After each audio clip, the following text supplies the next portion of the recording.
Sehat yakni menyeluruh, bukan hanya soal fisik, melainkan sebuah kesejahteraan antara fisik, mental, dan sosial. Ketiga komponen penting yang tidak dapat dipisahkan, termasuk dalamnya kesehatan jiwa. World Federation for Mental Health menyatakan, 1 dari 4 manusia dewasa telah mengalami masalah kesehatan jiwa. Bahkan, di dunia setiap 40 detik terdapat korban jiwa yang disebabkan karena bunuh diri. Minimnya edukasi mengenai kesehatan jiwa masih menjadi alasan kaum disabilitas mental diperlakukan semena-mena. Padahal, nyatanya penderita gangguan jiwa bisa pulih, hidup layak, bahkan dapat kembali produktif. Tahun 2010, pemerintah merencanakan Indonesia terbebas dari pasung. Nyatanya, tindakan yang membatasi ruang gerak seseorang ini masih marak terjadi hingga saat ini. Pemasungan umumnya dilakukan demi meredam tingkat agresivitas orang dengan gangguan jiwa, agar mereka tidak membahayakan dirinya, juga lingkungan sekitar. Selain dipasung, ODGJ juga selalu mendapat perlakuan tak adil yang terbenak di ingatannya.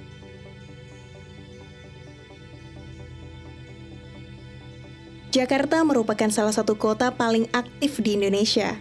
Hal yang dapat dibuktikan dengan lebih dari 11 juta penduduk yang menetap dan terus meningkat setiap tahunnya. Tahun 2021 sebanyak 4,7 juta orang mengais setitik harapan untuk datang ke ibu kota. Tidak sedikit dari mereka warawiri berjuang di tengah kerasnya persaingan demi mesejahterakan hidup. Namun, tak semua berjalan sesuai apa yang diharapkan. Banyak dari mereka berujung dengan kegagalan. Kegagalan yang menjadi salah satu faktor di balik seseorang mengalami gangguan kejiwaan.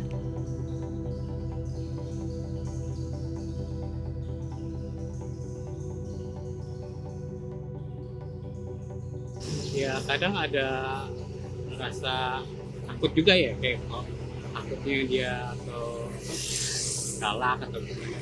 Takut, Kenapa takut? karena kadang-kadang yang paling parah tuh yang tanpa busana gitu loh. Ya biasa, kasihan juga gitu ya kan, kita simpati juga, cuman ya biasa lah namanya DGJ gitu, nggak dari pihak keluarganya pun nggak ada yang ngurus, jadi kita juga ya biasa aja. Soalnya suka buka baju gitu. Mungkin lebih ke kasihan aja ya.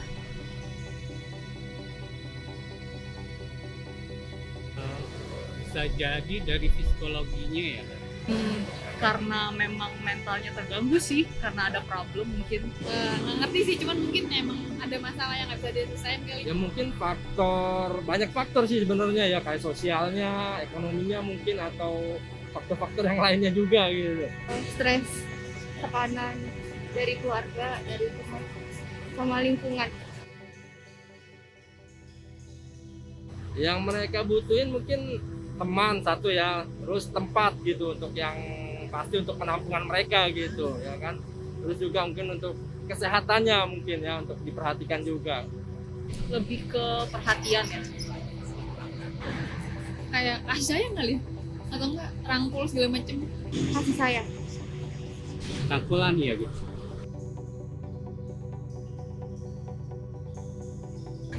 Pemerintah sih. Pertama, pastinya diri sendiri. Terus keluarga. Satu keluarga ya, yang kedua mungkin dari pemerintah sendiri gitu ya kan. Pemerintah ya biasanya.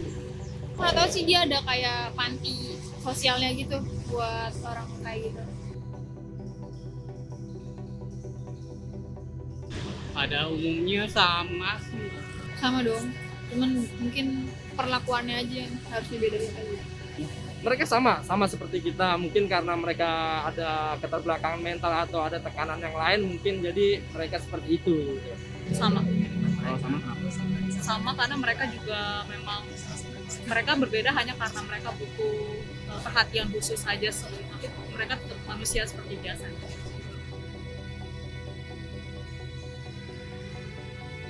Kasus gangguan jiwa juga masih marak terjadi di wilayah Jabodetabek yang meliputi Jakarta, Bogor, Depok, Tangerang, dan Bekasi. Menurut Badan Riset Kesehatan Dasar, Bekasi masih menjadi salah satu kota yang memiliki kasus penderita gangguan jiwa terbanyak, yakni 9.341 kasus atau sebesar 30,61%. Kasus tersebut terbagi ke dalam beberapa jenis gangguan jiwa, yakni depresi sebanyak 3.827 kasus, skizofrenia sebanyak 1.687 kasus, dan gangguan emosional sebanyak 3.827 kasus. Tidak tersedianya rumah sakit khusus jiwa juga menjadi kendala di kota berjuluk Patriot ini. Akses yang sulit untuk menampung seluruh pasien ODGJ membuat pemerintah Bekasi memaksimalkan panti sosial sebagai sarana untuk menyembuhkan penderita gangguan jiwa.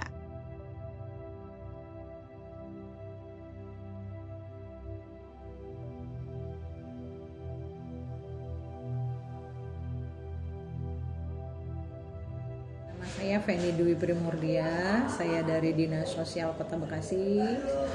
Saya menjabat sebagai Kasih Rehabilitasi Disabilitas. Kalau kita sudah dapat laporan dari puskesmas yang menyatakan orang itu mengidap gangguan jiwa, dibikinkan surat keterangan dari puskesmas. Jadi kita nggak semata-mata misalnya, oh dia ODGJ, kita tetap harus koordinasi dengan puskes kalau di Bekasi. Kalau sekarang lagi trennya stres, iya, depresi. Sekarang kan zamannya corona tuh, nah yang sekarang banyak tuh yang umur lagi usia produktif. Barusan tadi tuh ada umur 18 tahun, ada yang umur 26. Nah biasanya karena kehilangan pekerjaan, ya, terus ada yang dari faktor keluarga ya, karena dia memang sudah depresi, terus lingkungan tidak mendukung. Nah biasanya juga penyebabnya itu. Biasanya Mas, kalau kita sudah dapat pengaduan begini, ya kita kan selalu koordinasi nih sama RSUD. Jadi RSUD. Kalau masih bisa kita tangani, umpamanya kita berobat jalan, kita kan ada poli kejiwaan. Nah nanti dari situ diperiksa sama dokternya, terus ada psikiaternya. Kalau ternyata masih bisa berobat jalan, diobatin jalan. Tapi kalau enggak, kita rujuknya ke rumah sakit RSJ yang kerjasama dengan kita. Kalau dia sudah ini ya, kalau orang terlantar Mas, biasanya nanti kalau dia sudah sembuh, kita mencarikan keluarga mereka kita cari. Biasanya kita selalu kerjasamanya dengan Disduk dinas itu, kita rekam retina mata. Biasanya dari retina mata itu kan kita dapat keterangan nih, umpamanya penduduk Jawa kayak Sumatera. Nah nanti dari situ kita menghubungi dinas sosial di tempat mereka, asal mereka. Nah nanti kita kembalikan atau mereka yang menjemput. Kalau yang tercatat berarti yang kerjasama dengan kita ya, di yayasan itu sekitar 700-an lebih. Kalaupun ada yang dipasung, biasanya nanti kita kerjasama dengan Dinkes, kita datang. Jadi kita mengasih edukasi, kalau itu memang nggak boleh dilakukan. Kalau memang mau diobati, silakan kita melakukan pendampingan.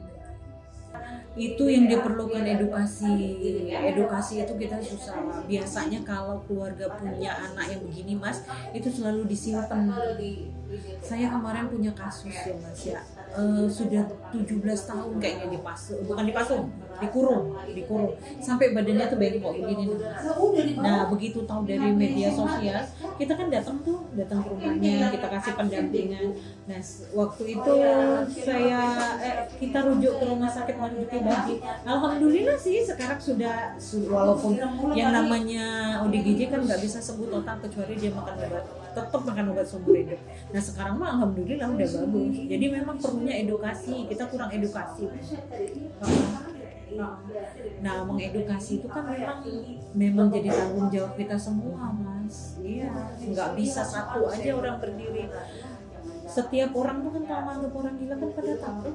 Iya, pada takut dan ngeri kan. Nah itu padahal orang gila itu kalau dia diobati dengan baik, terus lingkungan menerima, biasanya sih walaupun dia masih ada itunya, tapi terkontrol. Jika bisa memilih, rasa tak ada yang memilih nasib menjadi seorang dengan gangguan jiwa. Gangguan jiwa atau disabilitas mental terjadi bukan tanpa sebab. Banyak alasan mengapa hal tersebut dapat terjadi. mulai dari pengalaman hidup, faktor biologis, hingga trauma akibat tekanan dari lingkungan.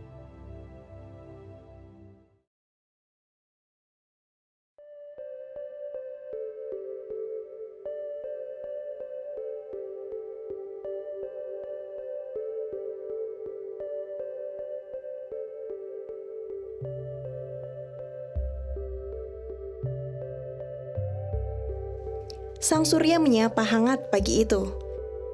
Kehangatan yang juga dirasakan ratusan orang di Yayasan Al-Fajar berseri.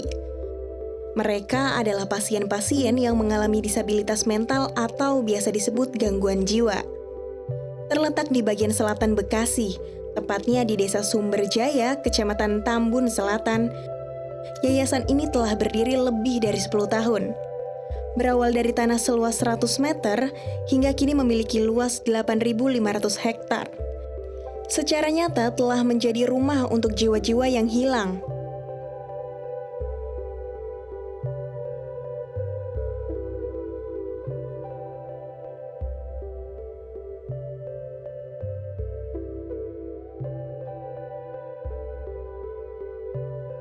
Sudah 16 tahun sejak Marsan Susanto meninggalkan pekerjaannya sebagai kusir delman. Marsan mendirikan rumah yang ia beri nama Yayasan Al-Fajar Berseri. Marsan berani mengambil resiko dan memilih mengabadikan hidupnya untuk merawat orang dengan gangguan jiwa. Nama saya Haji Marsan Susanto. Pekerjaan saya adalah seorang kusir andong mulai tahun 92 sehingga tahun 2005 saya bergerak untuk beralih fungsi untuk merawat orang-orang ODGJ. Iya, memang berdirinya itu pada tahun 2005 ya. Itu 2005 itu saya bikin barak-barak. Walaupun mungkin dari tahun 92 saya sudah mulai untuk merawat orang-orang ODGJ, tapi yang tahun 2005 itu saya bikin barak-barak. Ya di situ memang sangat prihatin sekali kondisinya. Bahkan juga kita sampai sempat jual kuda juga untuk biaya makan operasional binaan. Ya berangsur-angsur sampai tahun 2012 saya resmikan, artinya legalitasnya. Saya bikin akte pendiriannya, seberi nama Yayasan Al-Fajar Berseri. Nah dari tahun 2012 itu resmilah izin operasionalnya, terbit maksudnya gitu. Terus saya mulain lebih leluasa untuk mengumpulkan orang-orang ODGJ yang di jalanan, yang orang nggak mampu gitu. Nah tahun 2012 itu dari tahun 2005 sampai mencapai sudah 70 orang gitu.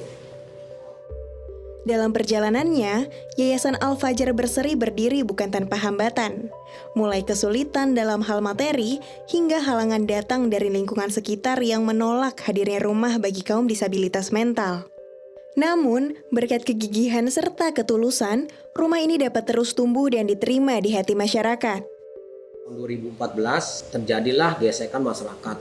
Karena apa? Karena tidak nyaman dengan adanya panti di tengah-tengah pemukiman. Nah, jadi saya tuh tahun 2014 di demo oleh masyarakat sini gitu. Bahwasanya tidak nyaman, ya, mengganggu dan sebagainya. Dengan ada di demo saya di masyarakat, di kantor RW itu pada waktu itu, ya saya tetap bertahan lah gitu. Memang sangat berat dan nggak gampang ya kita membuka untuk panti orang ODGJ ini, nggak semua lingkungan atau keluarga juga mendukung gitu. Sangat berat tantangannya, tapi kekuatan hati saya ya bersyukur dan alhamdulillah berkat Tuhan yang Maha Kuasa hingga sekarang ini ya terus kembangkan terus. Dari ODGJ sampai sekarang kita buat apa untuk mengembangkan untuk lansia atau jompo gitu. Khususnya orang-orang yang mengalami gangguan jiwa gitu. Sehingga sekarang ini jumlahnya sudah mencapai 437 orang. Ya bersyukur dari mulai tanahnya dulu 100 meter sekarang sudah 8.500. Terus kita bangun, kita tata untuk sarana-sarana lainnya, untuk fasilitas lainnya gitu. Tahun 92 saya baru masih punya anak masih pada nyusu, ada yang umur setahun, ada yang umur 2 tahun. Nah saya masih aktif narik delman untuk kusir delman gitu. Nah kebetulan di situ ada orang ODGJ yang sudah bertahun-tahun bahkan mungkin berbulan-bulan dah. Maksud saya bukan bulan-bulan udah bertahun-tahun di situ. yang rambutnya sangat gimbal, dia tidak pakai baju. Akhirnya awal pertama saya cuma merasa ya kesian amat bahwa orang kok tidur di situ, tempat tinggal di situ. Nah pas saya melihat kedua kalinya, dia disekat makan di kantong plastik yang digurumunin lalat. Nah itu saya akhirnya memberikan eksekusi untuk menyelamatkan mereka, bawa pulang, bapak rawat selama 3 bulan. Dia bisa kembali ke keluarga. Nah setelah pulang dari tempat saya ke keluarga itu jarak 3 hari, dia kembali lagi ke tempat saya sama bapak dan ibunya. Nah pas datang ke tempat saya, bapak dan ibunya itu kira-kira jarak 10 meter. Yang saya rawat ini nunjuk saya, Bu, bapak ini mau yang rawat saya selama 3 bulan gitu. Akhirnya ibunya dipercepat. Tiba-tiba ibunya menyempati saya angkat itu, saya rangkul. Nah akhirnya ibunya bertanya, apa maksudnya ibunya bicara, Pak ini anak saya sudah saya sedekahkan, sudah saya tahlilkan, saya anggap sudah meninggal. Nah, saya bertanya, memang sudah berapa lama Bu pergi dari rumah atau hilang? Kurang lebih Pak hampir 5 tahun. Nah disitulah saya tergores hati saya. Saya merasa berharga untuk orang lain. Cuman itu aja, bekal yang utama itu. Selama saya hidup baru kali ini ada seorang ibu-ibu mau apa yang saya dapat cuman hanya tadi itu. Nah di situ tertanamlah di hati saya berbagai macam goncangan lain-lainnya ya, perjalanan hidupnya bertahan karena tadi itu nggak ada punya modal persediaan lain sebagainya, nggak ada. Di Indonesia ya, I with Pancasila. You know the first ya, it's okay ya. You must know that ya. Ya, Sabang until Merauke, Miangas until Pulau Rote ya, must do the strong to the Pancasila. Okay, thank you very much. Iya, jadi ODGJ yang baru datang kita akan deteksi dulu kronologisnya seperti apa, rekam jejaknya seperti apa, terus dia perilakunya seperti apa. Nanti kita sesuaikan dengan tempat klasifikasinya ada gitu. Ah ini berat, tempatnya beda. Oh ini sedang beda, ringan sedang atau lain sebagainya kita beda-bedakan gitu. Nah, terus kita setelah di sini kita berikan mereka itu seperti di masyarakat umumnya. Kayak ada kegiatan olahraga, ya kayak tadi ada pengajian, kayak dia ikut bangunan. Seolah-olah dia merasa kayak bukan di panti. Karena tadi sini kan dia pada berkeliaran tuh. Sesuka dia, tapi saya tetap bagaimana mereka ini nggak keluar walaupun bebas. Ya, jalan umum itu yang paling sulit, yang nggak semua orang bisa kuasain di situ. Rumah sakit begitu rapat tetap aja juga ada yang kabur kan begitu. Kita kasih terbuka kayak tempat umum aja gitu. Nah di sini memang yang agak sulit, yang tidak bisa ditiru oleh para ahli psikiatri atau dokter jiwa gitu. Menurut saya kan ketat, nggak ada pasien yang berkeliaran sampai ke warung, nggak motor dia keluar belanja segala macam. Kalau kita sini seperti itu, jadi emang tujuan fasilitas kita ini mereka datang dari daerah atau bukan datang ke Al-Fajar, ini tujuannya tadi mereka itu harus kepada masyarakat, punya hak merdeka gitu. Bukan berarti mentang-mentang dia sudah orang gangguan jiwa atau ODGJ selalu di-cut kebebasannya, haknya gitu. Sini enggak, tapi kita memang ada tadi kapasitasnya atau barometernya gitu. Wah ini udah sekian persen, ya mereka punya hak untuk bebas gitu. Oh ini belum saatnya, ya kita ruang geraknya kita batasi gitu. Jadi di situ memang itu yang Bapak lakuin seperti itu gitu. Kita lihat beberapa faktor di situ ya gitu. Orang yang dinyatakan sehat jiwa itu kita lihat dari pertama dia menerimain kelebihan dan kekurangan atas dirinya. Itu ciri-ciri sehat jiwa. Itu membuat asumsi kita itu satu. Kedua, dia bisa berinteraksi atau bisa bersosialisasi baik lingkungan keluarga, lingkungan masyarakat. Itu kedua. Dan ketiga, dia bisa menyumbangkan ya baik itu pikiran, tenaga atau mungkin ya sisian rezeki dia gitu, secara sosial gitu. Itu dinyatakan sehat. Terus dia bisa tanggung jawab terhadap apa yang kita berikan mandat. Misalkan si A, kamu belanja ke sana ya, bisa nggak bawa mobil? Bisa Pak.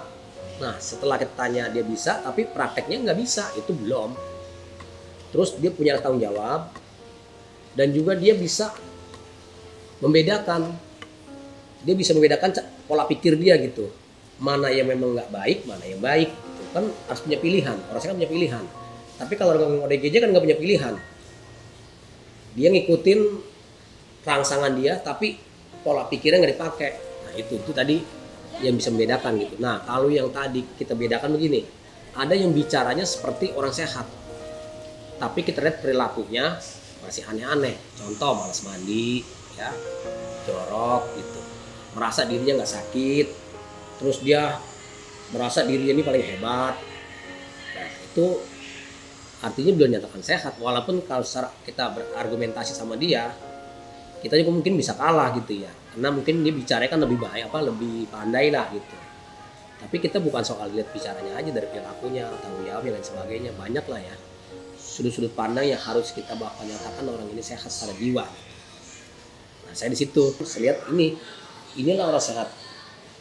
Dia bisa menjalankan kewajibannya dan bisa juga dia menerima haknya dan juga bisa menyalurkan ya energinya yang positif.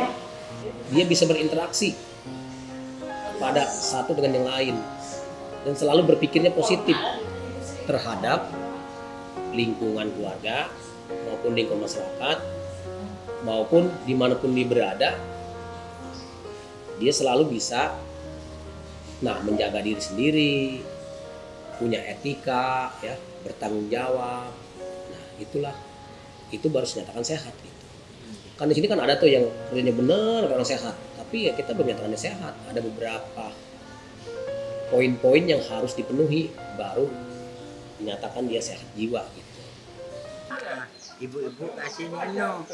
Sekarang apa PBD swasta? Jadi swastakan, apa di pegawai negeri? Salah kita bangunan bikin ini kan bar. Kalau soal duit kita duit pribadi, gaji pokok. Nah, lah gaji pokok ya. Gaji pokoknya berapa? Ya, lu kan kalau misalnya Pertamina, apa duit tolakin gitu? Berapa? Berapa Pertamina yang jual minyak berapa? Tergantung jual minyak kan? Ada yang balik lagi dia jadi relawan, ada. Contohnya kayak Mas Tio tuh. Dia pulang sehat, di sini rawat 3 bulan pulang sehat lah. Karena dia merasa was-was, dia merasa khawatir dengan dirinya. Kalau saya bergaul dengan teman-teman saya lagi, saya akan kembali lagi jadi ODGJ.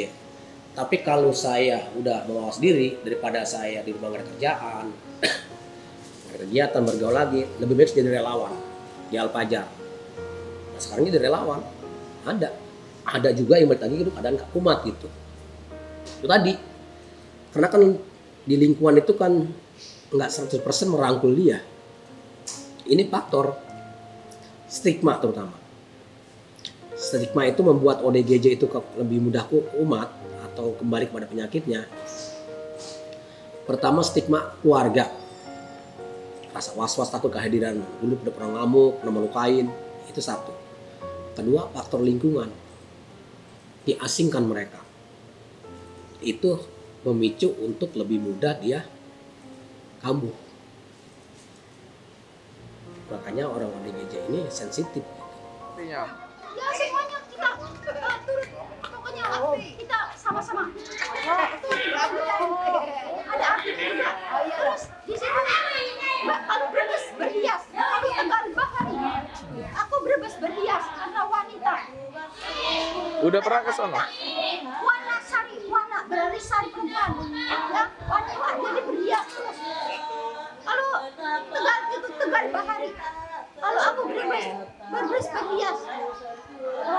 Sebetulnya ini faktor ya. Faktor dan situasi lingkungan dan keadaan gitu. Karena saya beberapa kasus yang pernah saya ambil yang dipasung tuh yang bertahun-tahun ya. Sampai kakinya sudah mengecil pakai kayu itu. Nah setelah saya tanya kenapa Pak bisa dipasung? Terutama mungkin jangkauan untuk rumah sakit sangat sulit. Itu faktor utama. Kedua, akses untuk menempuh ke rumah sakit itu tidak ada akses. Contoh, seharusnya di lingkungan baik dari dinas kesehatan maupun puskesmas gitu ya. Kan pusat kan puskesmas tuh. Seharusnya ada penyuluhan kepada masyarakat. Masyarakat yang awam ini karena orang ini mengganggu baik dia melukai maupun merusak fasilitas yang ada. Jadi sebagai penyandang nih, orang tua penyandang disabilitas mental kan tuh merasa dapat cemoohan dari lingkungan. Ini anak kamu kok dibiarkan aja. Nah, karena tadi yang tadi saya katakan nggak terjangkau, akhirnya ambil tindakan yang lebih efektif menurut mereka nih, udah pasung aja lah. Kan begitu ya? Nah dipasung tuh. itu sebetulnya nggak boleh. Nah makanya tadi dengan adanya panti ini beberapa kasus yang kita ambil, kita selamatkan. Ya, ada yang dipasung sampai udah kotor tempatnya, ada yang di kandang sapi, dicebur satu campur kandang sapi. Nah itu, jadi masih jauh sekali ya. Untuk harapan masyarakat, untuk orang ODGJ masih jauh sekali. Gitu.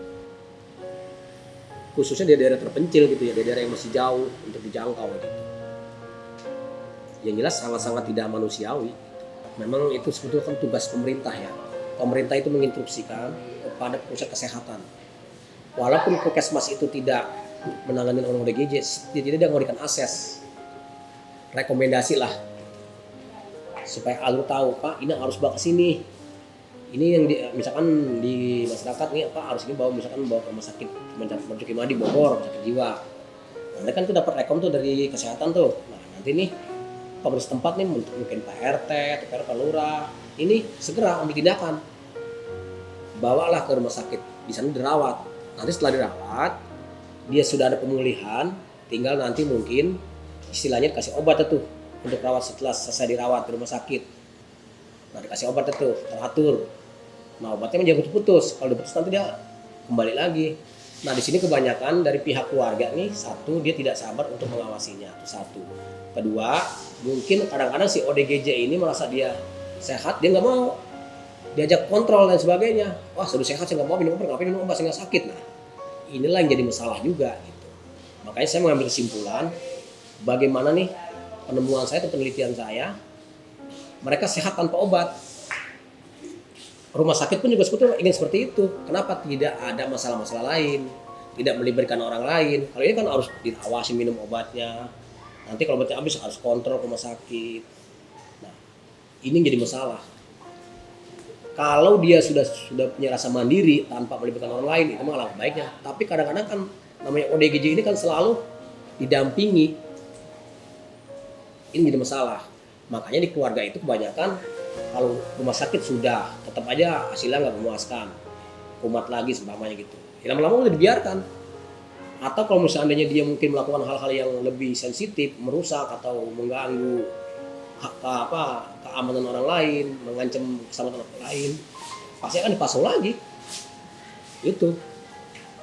Ya bersyukur dengan adanya Alpajar ini untuk Kabupaten Bekasi, tapi ya bukan untuk yang lain. Itu udah bebas pasung, udah nggak ada gitu. Karena udah tahu semua, dari stakeholdernya udah tahu semua.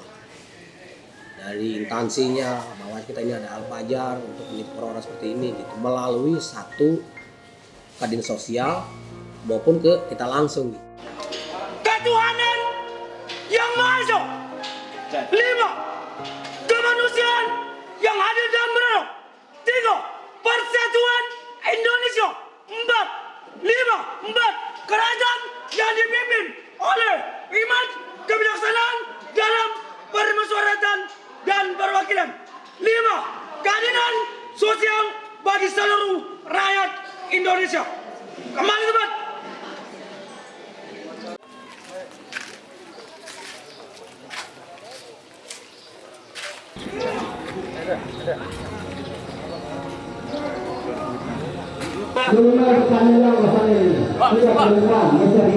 Sebelum menginjak acara pembacaan ayat suci Al-Quran, saya ingin bertanya pada kalian.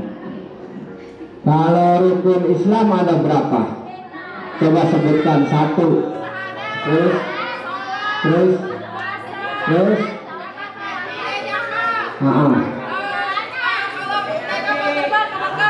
naik haji bagi yang mampu. Siapa yang udah berangkat haji di sini? Alhamdulillah ada ya.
nasubu bidakwa ardi wa matoha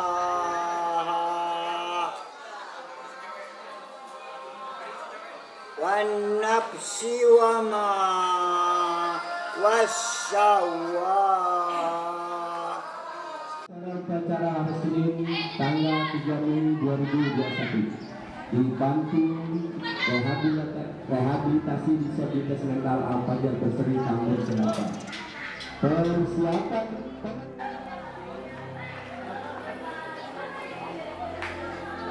dan kita mulai dengan yang ada ya. Ya, yang ada aja. Bahasa 2. Kemanusiaan yang adil dan beradab. 3. Persatuan Indonesia. 4. Kerakyatan yang dipimpin oleh hikmat kebijaksanaan dalam kemusyawaratan di samping bendera. 5. Keadilan sosial bagi seluruh rakyat Indonesia. Sampai ya.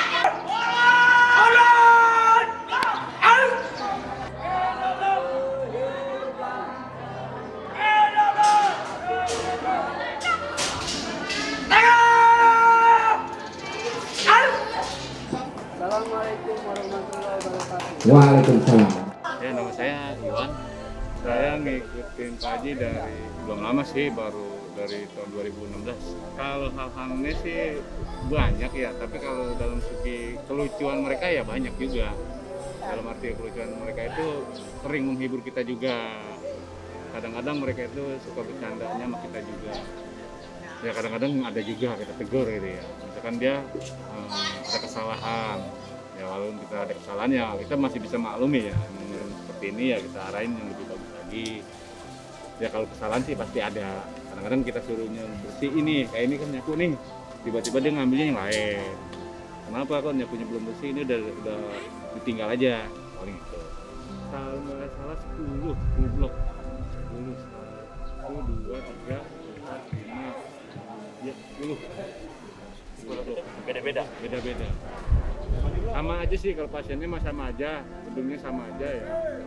Cuman penempatannya aja. Kalau cewek kita pesennya cewek, kalau cowok kita pesennya cowok. Kalau buat mereka sih ya pesan-pesan orang yang saudara-saudara kita yang di luar sana ya. Sebenarnya orang ODGJ itu katanya galak, suka menganiaya yang sehat, tapi enggak. Mereka itu tergantung kitanya juga. Kalau perlakuan kita baik terhadap mereka, mereka juga baik terhadap kita. Kalau kita kasar seperti mereka, ya mereka juga kasar. Justru saya di sini lebih senang gitu. Mereka juga senang menghibur kita, ya kan? Dia aja bisa menghibur kita, masa kita nggak bisa menghibur mereka? Gitu.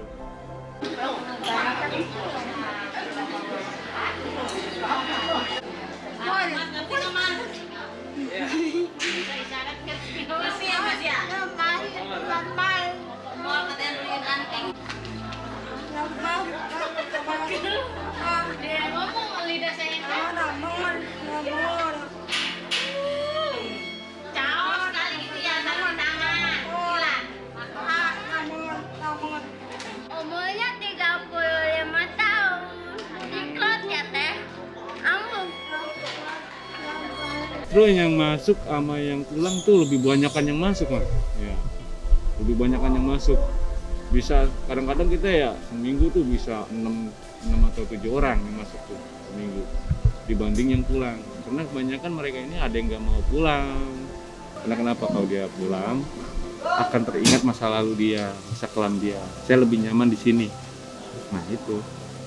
Mungkin dia di sini udah banyak persaudaraan dia di sini juga sama teman-temannya juga. Dia mungkin pengen membantu temannya yang dalam masa sakit ini. Effendi. Agung. Sidik. Hidayat. Nama saya Egy Sulaiman, umur saya 27 tahun. Saya di sini sebagai pendamping ODGJ. Jadi banyak ya kegiatan yang diisi waktu yang pertama mungkin yang rutinitas yang ada di sini itu seperti sekolah gitu. Kayak Senin upacara, Selasa keboy kita olahraga, Kemis atau Jumatnya itu diisi dengan pengajian ya. Jumat itu rehab medik oleh Pak Haji. Sabtu Minggu pengajian dari Ustadz sini yang diisi gitu. dinyatakan sehat atau dia sembuh ya, itu step pertama kita lihat dari komunikasi. Bulan pertama dia stabil atau tidak, bulan kedua tingkah laku dia, bulan ketiga kita biarkan dia di luar untuk adaptasi seperti apa masyarakat lingkungan sini, dia bisa atau tidaknya. Step keempat dan step kelima dinyatakan sehat.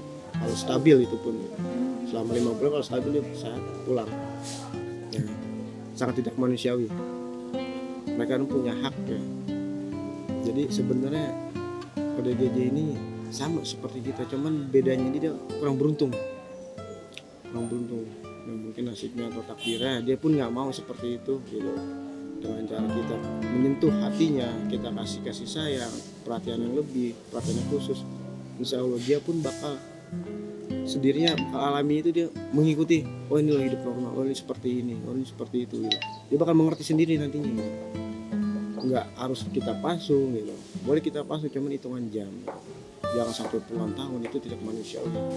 Harapan saya dia bisa sehat kembali beraktivitas, nanti balik lagi ke keluarga, dan mungkin setelah pulang ke keluarga dia bekerja, diterima oleh masyarakat luas sana, baik lagi di sini sebagai tamu dan bisa berbagi juga di sini tuh sama teman-temannya gitu. Harapan saya sih, kepuasan batin saya seperti itu, makanya saya bertahan di sini ya.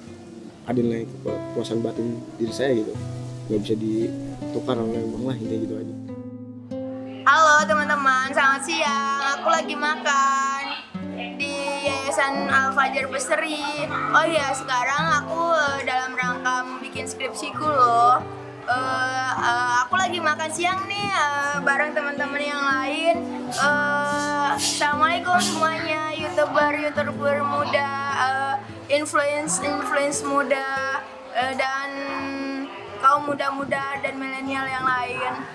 Perkenalkan, aku dokter muda di sini.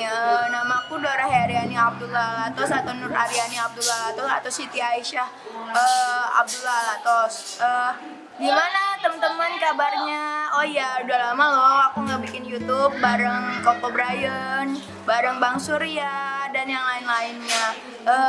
Aku makan lagi ya teman-teman, maaf ya sambil makan ya Koko Brian. Nama saya Setio Indra Wibawa, saya usia 23 tahun.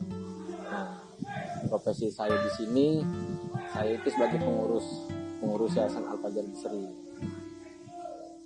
Saya pertama awalnya di sini tuh saya dibawa sama orang tua, sama RT sama RW dibawa, dan saya ikut ke mobil. Pada saat itu saya dibawa dan saya ditaruh di ruangan, langsung ditaruh di dalam. Nah itu saya berpikir apakah saya punya masalah atau tidak. Saya diem aja awalnya. Nah kebesokan sehari 2 hari saya baru sadar ini ruangan apa. Nah ini ruangan apa? Saya nggak tahu Pak, saya mau minta pulang. Itu pun nggak boleh sama pengurusnya di sini. Nggak boleh pulang istilahnya. Keluarga pun nggak boleh nemuin saya pada saat itu, nggak boleh nemuin saya. Udah, saya akhirnya pasrah mas di sini. Setelah itu pasrah pada saat itu, udah. Habis itu ketemu sama Pak Haji, ngobrol, Pak, saya minta pulang Pak. Orang tua saya bagaimana? Di situ saya berpikir apa saya punya salah apa tidak.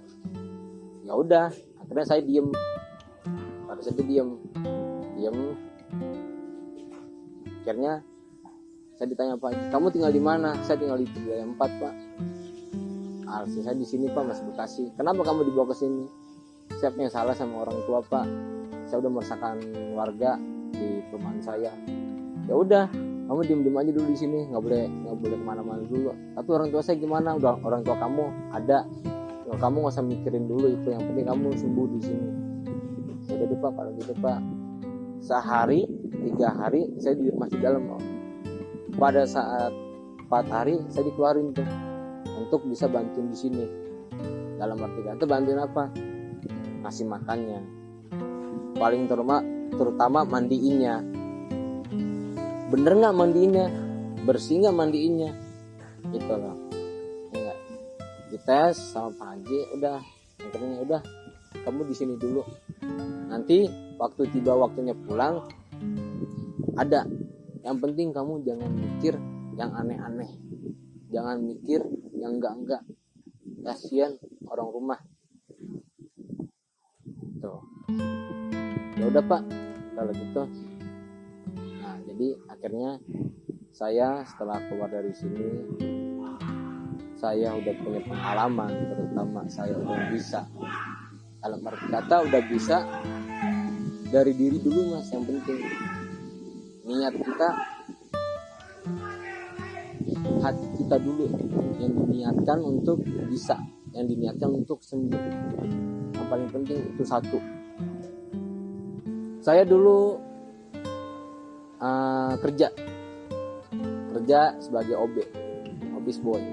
Nah pada saat itu kerja di office boy, setelah jalan 2 tahun pekerjaan saya keluar karena ada yang nggak suka dengan saya.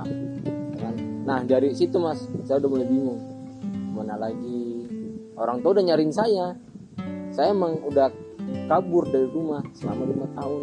Dan itu yang itu tadi saya bilang, warga udah resah, dicariin saya sama warga, sampai saya dicariin sama pihak polisi mana ya. Udah emang orang tua saya dulu mau bawa saya ke polisi pada saat itu, dan akhirnya udah jangan dibawa ke sini, dia itu nggak bertindak kriminal, bawa aja ke panti yayasan, bawa ke sini. Dari situ Mas saya lulus SD, lulus SMP, SMA pun juga lulus itu. Nah akhirnya di sini saya mengabdi, ikut sama Pak Haji gimana caranya mendidik mereka, ngasih makannya mereka, terutama mandiinnya mereka, kebersihannya mereka. Dari situ kalau untuk itu saya 2 tahun Mas, 2 tahun jalan, sama 2 tahun jalan, dilihat dulu nih sama Pak Haji perkembangannya dia udah sampai mana. Setelah perkembangan dia udah bisa, terutama buat hatinya dia dulu bisa, coba jalanin. Yang penting apa Mas? Ikhlas.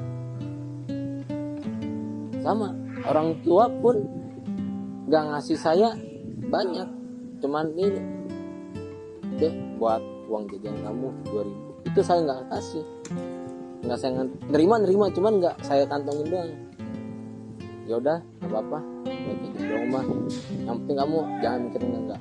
2 tahun saya jalan di sini, perkembangan dia bagaimana, kayak dulu lagi nggak? Kalau misal kayak dulu lagi udah bakal selamanya kamu di sini.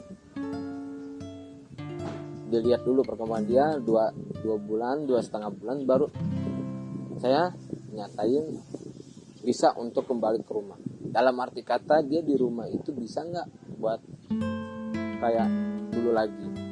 Istilahnya masyarakat suka sama saya, lingkungan pun nerima saya. Itu saya berpikir di situ Mas, lingkungan dulu nerima saya apa enggak. Tapi kalau lingkungan nggak menerima saya ya kamu juga bohong, istilahnya itu ya. Nah lingkungan terima, yaudah kamu yang penting jangan mikirin yang enggak. Berpikirlah ke masa depan itu masih panjang, istilahnya. Buat apa ada masa depan? Tuh, masa depan itu masih panjang.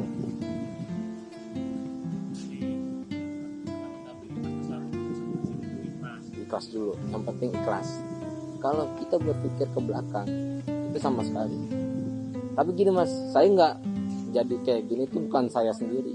Ada salah satu petugas yang membuat saya itu istilahnya bisa. Ada namanya Bang Egi. Dia kepala Garuda 3 di sini yang mendidik saya sebagai deputi. Itu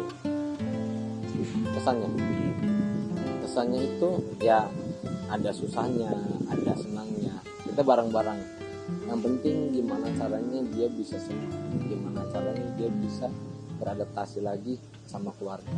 Itu yang paling penting. Dan jangan berpikir yang ke belakang. Masa depan itu ada, masa depan itu masih ada. Itu jangan berpikir yang ke belakang. harapannya itu ya mereka biar bisa ketemu lagi sama keluarga, biar bisa kembali lagi dengan lingkungan. Yang paling penting tataplah masa depan itu masih ada, dan janganlah berpikir ke belakang, buanglah yang sisi-sisi negatif, berpikirlah positif, itu yang paling penting.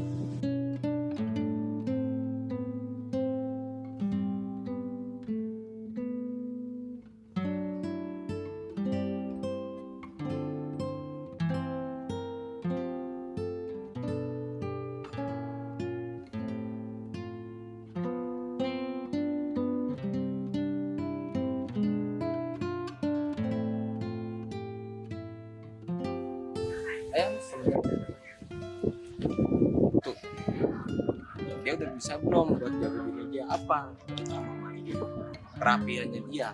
Dan kalau misalnya udah dijaga, barunya pagi dipisah nih, dia ditaruh di ruangan sini, bisa nggak dia untuk bisa buat jaga dirinya.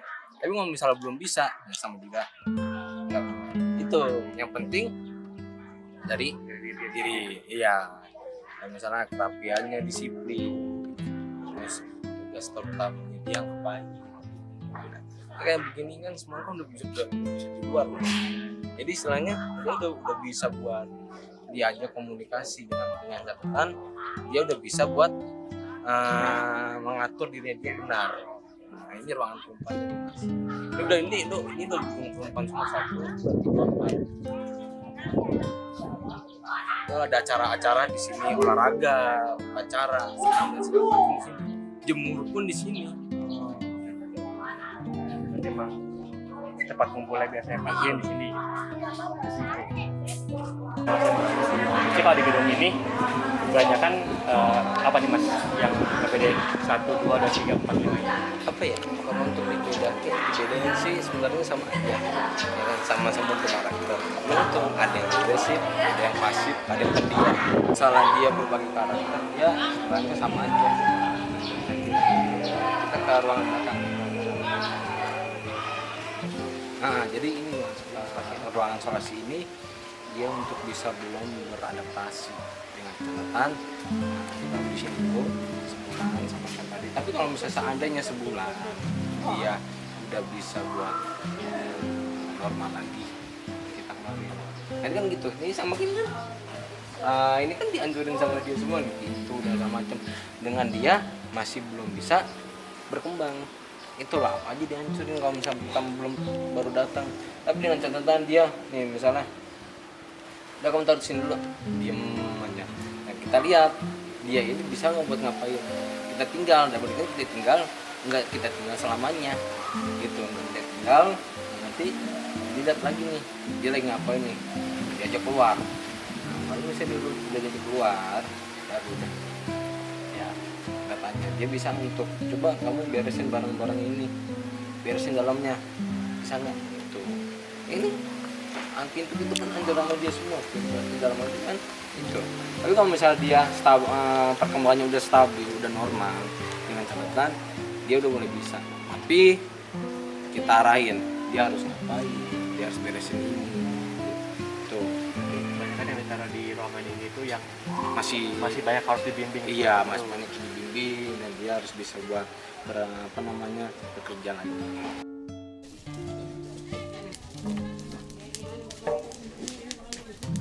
Udah minta mecin. Udah dia ya.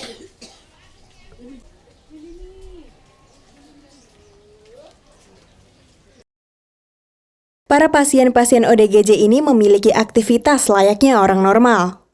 Mereka ikut membantu kegiatan sehari-hari, mulai dari mengerjakan keperluan panti hingga memasak untuk sesama penderita. Perlakuan tersebut dibuat Marsan agar kelak menjadi bekal ketika mereka kembali ke tengah masyarakat.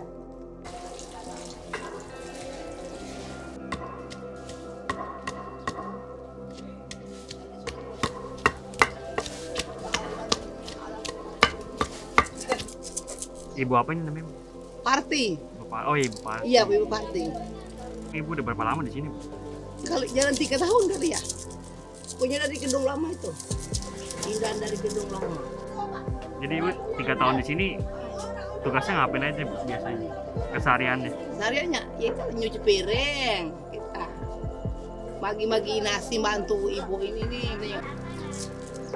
Berarti ibu sekarang bantu di dapur, Bu? Ya sering, kalau udah selesai di cuci piring gitu di dapur. Saya memang dari gedung lama di dapur, sering di dapur. Sebelum ramai ini saya kan merangkap kerjaan saya ambil semua. Tanya itu. Apa? Oh siapa ya? Di sini Indomie biasanya sehari habis berapa mie? Mie. Nggak tentu.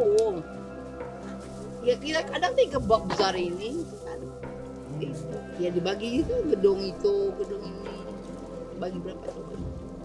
Yang banyak laki-laki.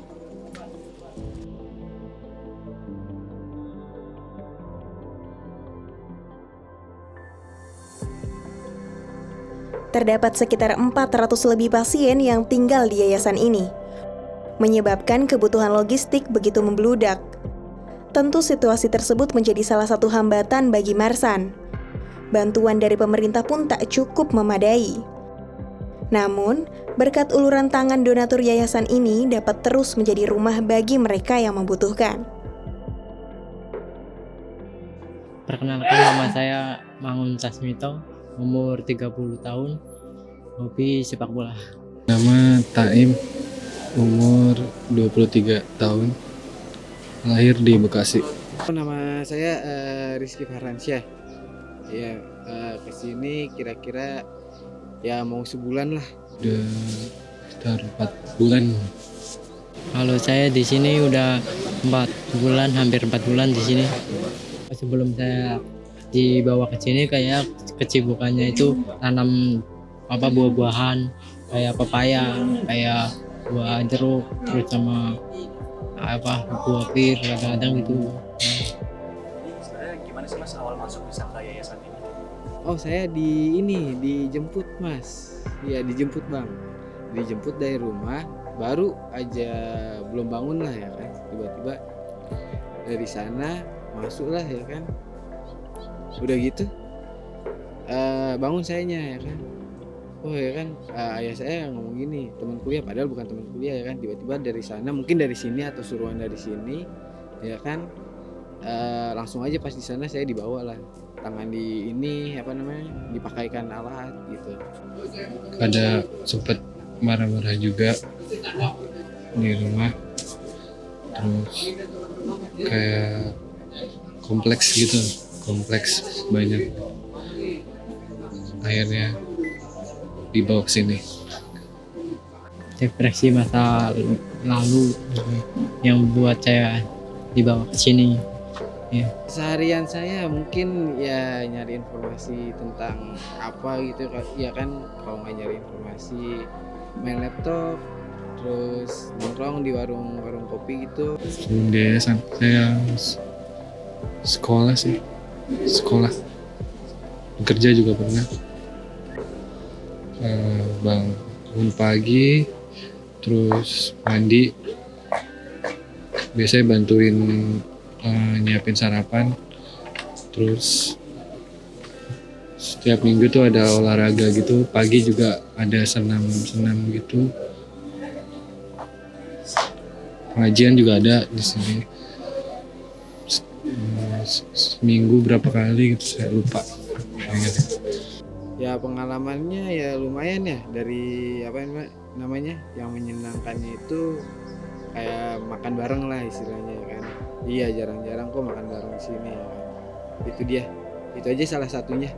Selama di yayasan itu nyaman sih, cuma kadang-kadang pengen pulang juga sih. Dan beraktivitas lagi kayak dulu gitu. Di sini damai-damai semua, orangnya enak-enak semua. Menyedihkannya mungkin gak sama keluarga lagi ya. Nggak tahu kabarnya kan, nggak megang handphone. Dulu kan megang handphone. Kalau untuk cewek kurang serak sih, kadang-kadang paling ucapan yang kurang satu menjadi kurang nyambung komunikasinya, menjadi dalam artian kadang kalau ngomongnya apa jawabnya apa, jadi kurang cepet dapat gitu. Oh iya, itu sempat ya kan, kayaknya emang emosi lagi lagi kenapa gitu ya kan, salah satu di sini ya terkenal lah, atau inian tubuh saya gitu ya kan, salah satu bagian tubuh saya ya kan. Ya dari situ saya juga nggak berani ya kan, nggak gitu tahu juga, tiba-tiba aja mungkin emosi ya kan, nggak ada pelampiasan atau apa. Kalau perasaan saya sih udah lebih mendingan, lebih baik dari hari kemarin dan lebih baik hari ini, lebih baik lagi. Ada rasa takut juga sih. Ada juga nggak jadi nikah juga kan ya, tertunda gitu. Kayak sering ngerasa sendiri gitu lah, sepian gitu. Tak sedikit jiwa yang berhasil disembuhkan melalui kesederhanaan dan keikhlasan untuk merawat kaum disabilitas mental. Karena setiap manusia punya tempat dan kesempatan, tinggal bagaimana kesempatan tersebut diberikan kepada mereka yang membutuhkan. Tidak hanya sekedar materi, tetapi ketulusan dari dalam hati. Mereka mungkin berbeda, tetapi mereka tetap ada, baik di sekitar ataupun dalam jiwa setiap manusia. Saya berharap pada masyarakat mereka hargainlah sebagai manusia penyakit biasa, itu satu. Kedua, kalau tanpa kita bantuan kita nih sebagai masyarakat memang nggak bisa. Harapan saya masyarakat rangkul mereka, pedulikan, berikan arahan. Jangan kita kucilkan atau kita stigmanya tuh kita merasa orang ODGJ itu mengganggu, mengancam dan sebagainya. Nah ini yang salah. Nah tadi harapan saya ke depan ini mudah-mudahan masyarakat mulai mengerti tentang ya menghadapi orang-orang ODGJ, baik itu masih aktif maupun mantan gitu. Karena kalau tanpa itu ya kasihan juga nasibnya, kasihan ODGJ ini nasibnya. Ada yang sampai keluarganya udah nggak nerima masyarakat hingga sekarang masih ada di sini. Nah padahal mereka itu sini udah bisa isi air galon, udah bisa kita tanggung kita kasih pekerjaan. Nah, disinilah ya ODGJ ini bagaimana nasibnya ke depan. Kalau tidak diberikan edukasi kepada bagi orang yang mengerti. Ya maksudnya tadi orang kesehatan kan begitu ya gitu. Jadi itu tadi harapan saya ke depan, artinya kesimpulannya mereka adalah manusia biasa. Mereka adalah butuh bantuan kita. Gitu. Mereka adalah saudara kita. Mereka ada tidak membahayakan. Kalau kita ngerti, itu harapan saya seperti itu. Jangan kita merasa orang ODGJ itu mengganggu dan mengancam. Itu. Pesan saya buat pihak warga atau masyarakat yang ada di Indonesia khususnya ya, tolong kalau memang ada keluarga atau kerabat ataupun tetangga masyarakat yang terkena gangguan jiwa mental yang rusak atau seperti ya kategorinya gangguan jiwa lah, pesan saya jangan dijauhi, jangan dikucilin, apalagi sampai dipasung. Cukup kasih perhatian lebih, tanya mau dia apa, kita ikutin dunia dia seperti apa, dan di situ kita tahu letak penyebabnya kenapa dia bisa seperti itu gitu. Ya menurut saya sih cukup sampai di situ aja. Ya memanusiakan lah orang ODGJ, karena dia pun nggak mau seperti itu gitu. Nggak ada yang mau sakit jiwa gitu. Karena ya dia nggak mau. Intinya permasalahan itu datang dari keluarga atau lingkungan setempat sih gitu. Ya bersikap baik dan memuliakan lah sesama manusia. Pokoknya intinya berbuat baiklah kepada orang lain, janganlah tidak berbuat baik pada orang lain. Gitu. Kalau masyarakat itu mungkin saja seharusnya melakukan apa ya? Mungkin ya melaporkan supaya tidak terjadi hal, misalkan masuk rumah orang sembarangan, ya kan? Kalau nggak masuk pekarangan sembarangan gitu ya kan? Itu dia gitu aja. Iya, supaya orang juga nggak sensitif terhadap misalkan dari jarak beberapa senti gitu ya kan. Iya apa sih gitu ya kan. Iya apa sih gitu. Harusnya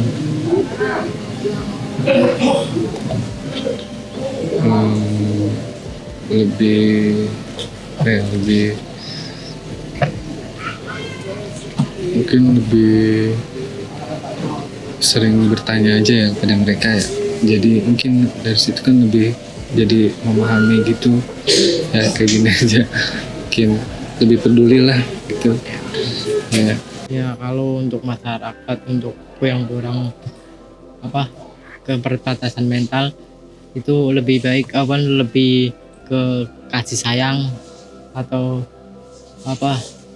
lebih diperhatiin tentang kita, perhatian yang utama, yang kedua ya itulah sumbangan juga gitu, semacam kayak gitu, kesehatan mental, obat gitu, semacam kayak gitu sih.